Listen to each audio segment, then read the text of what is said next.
que la justice internationale s'applique pour tous. On ne peut pas vouloir l'appliquer pour les chefs d'État africains, l'appliquer pour Vladimir Poutine et ne pas l'appliquer pour Benjamin Netanyahou. Israël a le droit de se défendre dans le respect du droit international. Dire que la France n'a pas... Arrêtez-vous là. Est-ce qu'elle le fait dans le respect du droit international? Oui, mais... Non, mais arrêtez-vous là. Arrêtez-vous là. Je comprends même pas qu'on puisse pas être sioniste. Je comprends pas. Qu'est-ce que ça veut dire? C'est reconnaître l'État d'Israël, d'être sioniste. C'est ça la base du mot. Donc on devrait tous l'être. Moi, j'écoute ces news, j'entends l'apologie du terrorisme tous les jours dans la bouche des... Non, là vous interprétez, c'est de l'interprétation. Si, c'est de l'interprétation. Non, mais c'est Olivier. Ça, c'est intéressant. Oui. C'est intéressant comme remarque. Est-ce que, à vos yeux, ce mandat, il est justifié ou pas? La légitimité, la CPI est reconnue par la France depuis toujours. Donc la CPI n'est pas antisémite. Bienvenue sur Glace Polémique. Aujourd'hui, nouvelle vidéo actu dans laquelle on va voir quelques séquences vidéo qui montrent que le vent commence à tourner pour nos amis sionistes. Et on commence tout de suite avec la France Insoumise qui a proposé d'abroger la loi sur l'apologie du terrorisme. Est-ce que vous pouvez me lire le titre de la proposition de loi qui a été déposée par Hugo Bernalicis? La proposition de loi pour abroger le délit d'apologie du terrorisme. Alors, il faut lire jusqu'au bout. Enfin, je ne vais pas apprendre aux journalistes à faire une lecture jusqu'au bout. Il y a marqué abroger le délit d'apologie du terrorisme. Dans le code pénal, il y a marqué. Dans le code pénal.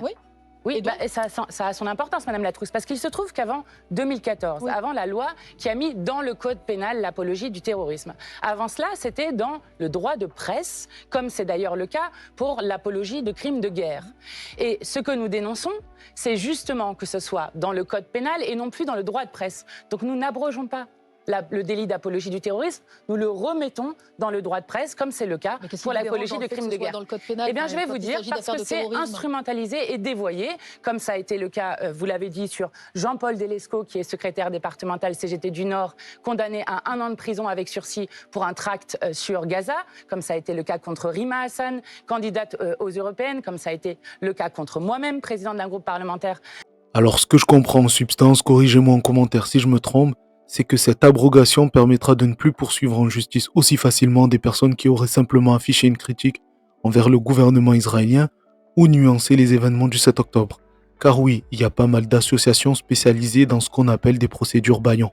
Moi, je confirme effectivement qu'il y a un usage abusif de cette notion. Le terrorisme, c'est très grave. Il ne faut pas le banaliser. Par exemple, il ne faut pas. Par exemple, on a eu des militants et des militantes poursuivis pour apologie du terrorisme, alors qu'ils dénonçaient la guerre à Gaza, par exemple, ou des militants et des militantes mis dans des procédures antiterroristes, alors qu'ils étaient dans le cadre de leurs actions syndicales dans leurs entreprises, par exemple, avec des 72 heures de garde à vue, etc. Donc, d'ailleurs, ça n'est pas la CGT qui le dit, c'est la Commission nationale des droits de l'homme qui a dit que cette disposition sur l'apologie du terrorisme était instrumentalisée à d'autres fins que l'objectif initial. Donc oui, il faut revenir à l'objectif initial. Le terrorisme, c'est grave, il faut lutter contre, mais arrêter de l'utiliser pour brider la liberté d'expression et la mobilisation sociale.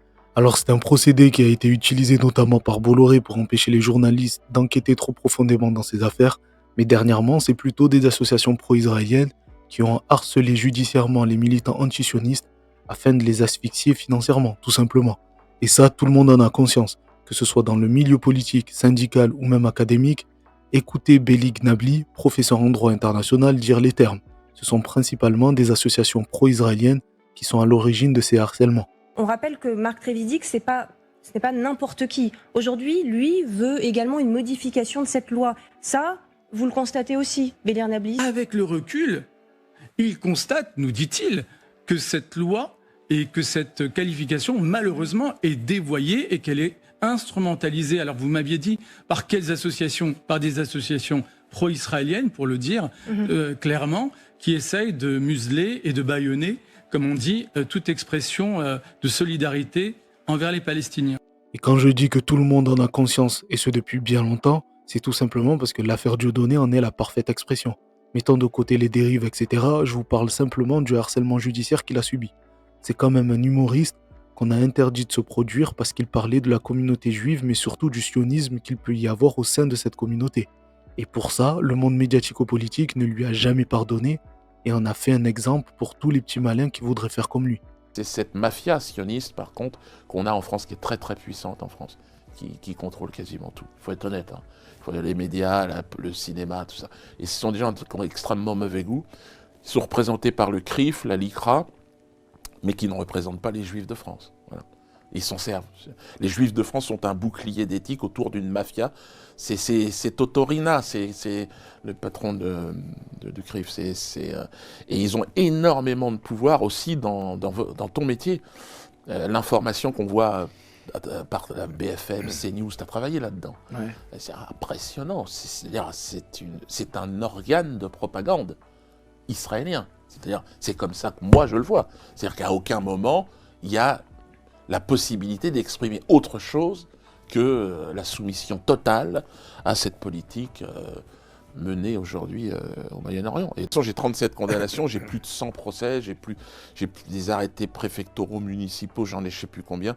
Non, il y a vraiment eu une volonté de me faire, jusqu'à Darmanin, de me faire taire. Et remarquez bien que depuis l'exemple Dieudonné, au niveau des humoristes, ça file droit. Et celui qui a incarné cette répression contre Dieudonné, c'est bien sûr Manuel Valls.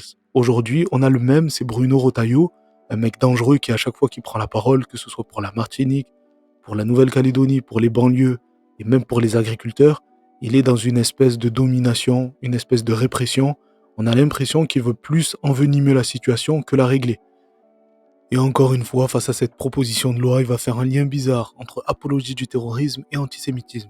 Et quand il parle d'antisémitisme, vous savez très bien qu'il parle des Arabes, des Noirs, de l'islamisme comme ils disent, alors qu'en réalité, islamisme pour eux égale islam. Cette proposition de loi, elle est ignoble. Alors que les actes d'antisémitisme ont triplé depuis le 7 octobre dernier. Alors que nos compatriotes de confession juive représentent moins de 1% de la population française. Et pourtant, ils sont la cible de 57% des actes de haine vis-à-vis notamment de leur religion. Comme ministre de l'Intérieur, je ne tolérerai rien. Je ne laisserai rien passer. On a aussi Benjamin Haddad, qui fait partie de ces politiciens issus d'un think tank, comme ils disent, et dont j'ai l'impression qu'ils roulent pour les différents lobbies dont ils font partie et pas vraiment pour la France. Mais quand on veut supprimer le délit d'apologie du terrorisme, c'est qu'on veut faire de l'apologie du terrorisme. C'est une honte de plus, une étape de plus franchie par la France insoumise qui se fait le complice de l'islam radical depuis bien longtemps déjà dans notre pays. Et la question que je pose fondamentalement, c'est aux socialistes, à la gauche modérée, qui a fait le choix de s'allier avec la France insoumise, malgré son soutien à l'antisémitisme, malgré sa radicalisation, sa violence dans notre contexte, dans le débat politique. Les socialistes, est-ce que vous allez continuer à vous associer avec un pays, avec un mouvement, avec une force politique qui décide, là ici, de remettre en cause le délit d'apologie du terrorisme? À un moment, il faut se regarder dans une glace. Et remarquez bien à quel point ces gens-là sont très passionnés quand il s'agit des intérêts sionistes. Car on parle uniquement de ça là, rien d'autre. Ils n'auront plus cette cartouche pour faire taire leurs opposants, et ça les embête beaucoup. Dans leur tête, le monde entier doit être sioniste, sinon vous êtes de dangereux antisémites. Et je vous jure que c'est vrai. Écoutez Philippe Lelouch, vous allez comprendre. Je comprends même pas qu'on puisse pas être sioniste. Je comprends pas. Qu'est-ce que ça veut dire? C'est reconnaître l'État d'Israël, d'être sioniste. C'est ça la base du mot. Donc on devrait tous l'être. Qu'est-ce que c'est que cette histoire? Donc derrière antisionisme, il y a antisémite, évidemment, mais c'est plus facile. Alors voilà, et tout le monde est lâché. Alors maintenant, c'est possible. C'est plus un drame. Moi, dans les années 90, quand Jean-Marie Le Pen faisait des déclarations dites antisémites, qui parfois étaient beaucoup moins graves que ce qu'on entend aujourd'hui, c'est pour vous dire, tout le monde s'insurgeait. Tout le monde. Aujourd'hui, non. C'est devenu une normalité. Alors là, on a le combo gagnant. Tout le monde doit être sioniste, plus une petite caresse à Jean-Marie Le Pen, histoire de dire subtilement, ce n'est plus du tout lui et son camp le problème aujourd'hui, mais les autres. Et les autres, ce sont bien évidemment les islamo-bamboulas. Bref, dans le même thème, je vous parle souvent des témoignages à la radio ou à la télé qui sont truqués la plupart du temps, car filtrés, orientés, etc. Mais il y a aussi des loupés. De temps en temps, on a un auditeur qui dit juste la vérité. Juste la vérité, et ça fait paniquer l'animateur. Ça en dit long, très long sur toutes ces émissions. Vous avez vu aussi quand même que l'apologie du terrorisme est faite aujourd'hui en toute tranquillité, que ce soit sur les réseaux sociaux ou dans la rue parfois, avec des appels à la haine. Et là c'est quand même délicat, quoi, Olivier. À la télé et sur toutes les radios. Moi, je veux pas dire seulement les réseaux sociaux. Moi, j'écoute ces news, j'entends l'apologie du terrorisme tous les jours dans la bouche des... Non, là vous interprétez, c'est de l'interprétation. Si, c'est de l'interprétation. Si. Non, mais c'est Olivier. Ça, c'est intéressant. Oui. C'est intéressant comme remarque, Patrick. C'est de l'interprétation. Moi, je pense, oui. Ça, c'est de l'interprétation. Bien sûr. Est-ce que votre vision n'est pas de l'interprétation? Non. Parce qu'à un moment donné, ça se juge. Non, il y a vous et moi de décider. Oui, bien sûr. Non, mais en revanche, il y a des faits et des mots. Il y a des faits et des mots, Olivier. À longueur de journée, par exemple, j'entends, moi, les gens de CNews dire que Mélenchon est antisémite. C'est un délit. Personne ne le poursuit. Il n'a jamais été condamné pour ça. Ça dérange personne. Ça relève du même procédé. Sur CNews, régulièrement, on va dire qu'Israël a le droit de se défendre et que les bébés gazaouis morts, c'est des dommages collatéraux. On peut prendre ça comme une apologie du terrorisme aujourd'hui. On ne peut pas s'indigner de ce que fait Poutine et ne pas s'indigner de ce que fait Netanyahou. Non, mais ça, je comprends, vous mettez le doigt sur quelque chose qui est extrêmement, évidemment, sensible, mais ça se présente pas tout à fait de cette manière, quoi. Mais c'est intéressant, effectivement, le débat. Tiens, Vous voyez la mauvaise foi, l'hypocrisie, la lâcheté, le mensonge, surtout quand il défend CNews en disant que c'est une interprétation. Quand on entend les propos de Céline Pina, de Golnadel, et qu'ils invitent même Netanyahou pour lui servir la soupe, c'est quoi? D'ailleurs, encore hier, Golnadel disait ça en direct. C'est une très triste farce, décision de la Cour pénale internationale. D'abord, la Cour pénale internationale elle-même est une assemblée de farceurs. Vous n'êtes pas contre une armée, vous êtes contre des terroristes qui viennent de pogromiser une partie de votre peuple et vous devez punir ces terroristes qui se cachent courageusement derrière des femmes et des enfants. Donc vous êtes dans une alternative diabolique où vous ne faites rien. Et dans ce cas-là, vous êtes fini, ou bien vous êtes obligé, effectivement, de commettre des dégâts collatéraux. Ça s'appelle la guerre. C'est pas terrible, la guerre. Je peux vous dire que les Israéliens, l'armée israélienne, que ça soit par Netanyahou ou par qui que ce soit, n'ont jamais cherché à atteindre des civils, ès-qualité de civils. Dommages collatéraux pour parler de civils, femmes et enfants massacrés par centaines depuis plus d'1 an. C'est dégueulasse. Mais heureusement, le vent a tourné, et mis à part CNews, beaucoup d'hommes et femmes politiques, depuis l'émission du mandat d'arrêt contre Netanyahou, font moins les fanfarons à soutenir Israël inconditionnellement. Non mais pardon Sylvain Maillard, parce que je vous ai posé une première question sur la légitimité de la Cour pénale internationale, vous n'y avez pas répondu. Est-ce que, à vos yeux, ce mandat, il est justifié ou pas?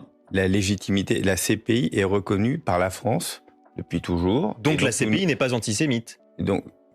Mais on peut contester. Il y a des juges français par ailleurs dans la CPI. Non mais on peut contester. C'est pas à moi de qualifier les juges, d'autant plus d'un député, le député que je suis. C'est pas moi qui. Mais lui il se défend, il fait ce qu'il. Enfin, vous voyez ce qu'il fait. C'est pas à moi de juger. Moi, ce que je dis juste, c'est sur le. Si la France appartient à une organisation antisémite, vous imaginez que ça peut poser un problème quand même. Non, mais évidemment, c'est pour ça que je ne sais pas moi de qualifier ce que fait le juge. Je suppose que la France va demander un peu plus de détails sur les raisons qui ont poussé la CPI. Nouveau procès de Dreyfus. Ne me dites pas, je ne vais pas commenter les mots quand même, cette accusation-là de Benyamin Netanyahou. Elle vous semble appropriée? En fait, je n'aime pas ces comparaisons. Ah, ça bégaye fort maintenant. Il y a encore quelques semaines, il criait haut et fort soutenir Israël inconditionnellement, etc. Aujourd'hui, c'est beaucoup plus dur de le dire. Ils n'ont pas la même énergie. Pareil pour notre ministre des Affaires étrangères. Il y a quelques temps, il ne voulait même pas répondre aux questions sur le sujet lors d'une conférence de presse au Liban. Et aujourd'hui alors, il dit quoi? La France est très attachée à la justice internationale et très attachée à ce que la Cour pénale internationale puisse travailler en toute indépendance. Et ce que nous disons depuis toujours, c'est que Israël a le droit de se défendre dans le respect du droit international. Et chaque fois qu'Israël a violé le droit international, en privant les populations d'accès à l'aide humanitaire, en bombardant les populations civiles, en organisant des déplacements forcés de populations, ou en incitant la colonisation de la Cisjordanie, eh bien nous l'avons dénoncé et nous l'avons condamné avec la plus grande fermeté. Donc vous donnez raison à la Cour pénale internationale? Je ne me substitue en aucun cas à la Cour pénale internationale. Quand vous dites quand il y a des circonstances, il faut que ce soit condamné. Donc la Cour pénale internationale a condamné ce que vous dites là. La Cour pénale internationale a émis un mandat d'arrêt qui est la formalisation d'une accusation qui est portée à certains responsables politiques israéliens. Si Benyamin Netanyahou vient en France, il sera arrêté? la France appliquera toujours le droit international. Il utilise encore des stratagèmes et des éléments de langage pour ne pas dire les termes, mais avant, il ne parlait même pas de la colonisation en Cisjordanie, comme si ça n'existait pas. Et aujourd'hui, il est obligé d'en parler. Mais surtout, le rapport de force dans les médias commence à s'inverser. Ceux à qui on coupait la parole en toute impunité, c'était les pro-palestiniens. Aujourd'hui, ce sont les sionistes qui se font corriger dès qu'ils disent une bêtise. La France n'a pas affirmé très fortement, dès le départ, qu'Israël a le droit de se défendre dans le respect du droit international. Dire que la France n'a pas... Arrêtez-vous là. Est-ce qu'elle le fait dans le respect du droit international? Oui, mais... Non, mais arrêtez-vous là. Ok, arrêtez-vous là. Mais qui ne le dit pas aujourd'hui et quelle est votre solution magique qui fait que... qu'on n'obtient pas aujourd'hui. Mais quelle est votre solution magique? La solution magique, c'est quand Joe Biden donne un ultimatum à Benjamin Netanyahou qui ne le respecte pas, quelle est votre solution magique? C'est de ne pas accepter. C'est de ne pas accepter. Moi, je ne l'accepte pas. Vous voyez les massacres dans la bande de Gaza. Moi, je ne les accepte pas. Et je me bats pour ça. Et les États-Unis ont mis un veto il y a quelques jours. Ils ont mis un veto à l'énième résolution sur Gaza. Eh bien, représentons une nouvelle résolution. On verra si M. Joe Biden, après le mandat... Elles sont rejetées de nulle part, vous le savez, elles sont rejetées par Joe Biden et Trump, il n'est pas encore arrivé. Mais il s'est passé quelque chose d'autre depuis. C'est qu'il y a un mandat maintenant contre Benjamin Netanyahou, contre Yoav Gallant. On ne peut pas se contenter de bonnes paroles et on ne peut pas se contenter de formules toutes faites. Est-ce qu'on peut se contenter de faire des déclarations par le porte-parole du Quai d'Orsay? Moi, pardonnez-moi, Madame Borde, c'est pas l'idée que je me fais de la diplomatie. Je suis diplomate, j'ai été le représentant de la diplomatie française comme ministre des Affaires étrangères, et il faut aller chercher dans ces situations-là, jour et nuit, sans se contenter de belles paroles. Et là, vous avez l'impression que la France ne fait que des belles paroles, c'est ce que vous dites? Nous ne sommes pas sans moyens pour agir. Alors il semblerait que la rumeur selon laquelle le gouvernement français devrait tomber en décembre et précipiterait la démission du président prenne de l'ampleur. Dans ce scénario, est-ce que vous verriez Dominique de Villepin, ministre des Affaires étrangères, ou pas du tout? Au fond, personnellement, je m'en fiche vraiment, mais je trouve ça rigolo, c'est comme les théories One Piece et tout. Et je dis ça parce que c'est peut-être le seul à dire les termes sur ce conflit et à être invité partout. Je me demande même si le système ne pousse pas à ce qu'il devienne une option crédible pour 2027. Vient la question du traitement d'Israël. Là, nous avons toute une gamme d'actions possibles pour faire pression sur Israël.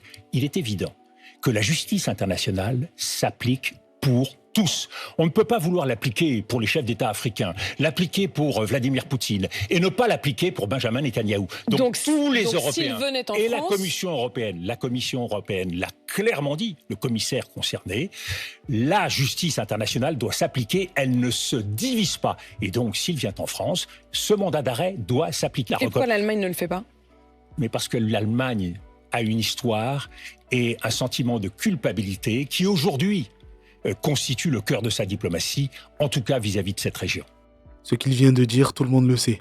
L'Allemagne, ad vitam aeternam, se sentira coupable pour la Shoah. Quoi que fasse Israël, ils suivront toujours. Ce que je comprends pas, c'est que la France soit à un même niveau de soumission alors qu'elle a été elle-même victime de l'Allemagne nazie. Et pour finir, j'aimerais vous teaser la prochaine vidéo qui sera sur la gauche. Est-ce que vous redoutez, est-ce qu'il faut redouter un décembre noir sans train Noël? Est-ce que vous demandez aux cheminots de renoncer à cette grève? Déjà, le mot noir, quand il concerne des situations négatives, je l'enlève. Surtout quand je suis à Radio J. Donc, radio de grève tolérance, de paix et de valeurs universelles. Il est face à Frédéric Aziza et il parle de radio de tolérance, de paix et de valeurs universelles. C'est incroyable. Karim Bouhamran, c'est vraiment le prototype de la traîtrise politicienne. Je sais pas si ça se dit, mais vous m'avez compris. C'est quand même le maire de Saint-Ouen, hein, donc courage aux habitants de Saint-Ouen. Vous l'avez compris, la prochaine vidéo ne va pas plaire à tout le monde, mais c'est pas grave. Voilà, dites-moi ce que vous avez pensé de celle-ci en commentaire. Qu'est-ce que vous inspire ce changement d'ambiance dans les médias? N'hésitez pas à vous abonner, mettre un pouce et partager. Je vous donne rendez-vous demain, donc. En attendant, prenez soin de vous, respirez un bon coup. Dans tous les cas, on est ensemble. Ciao!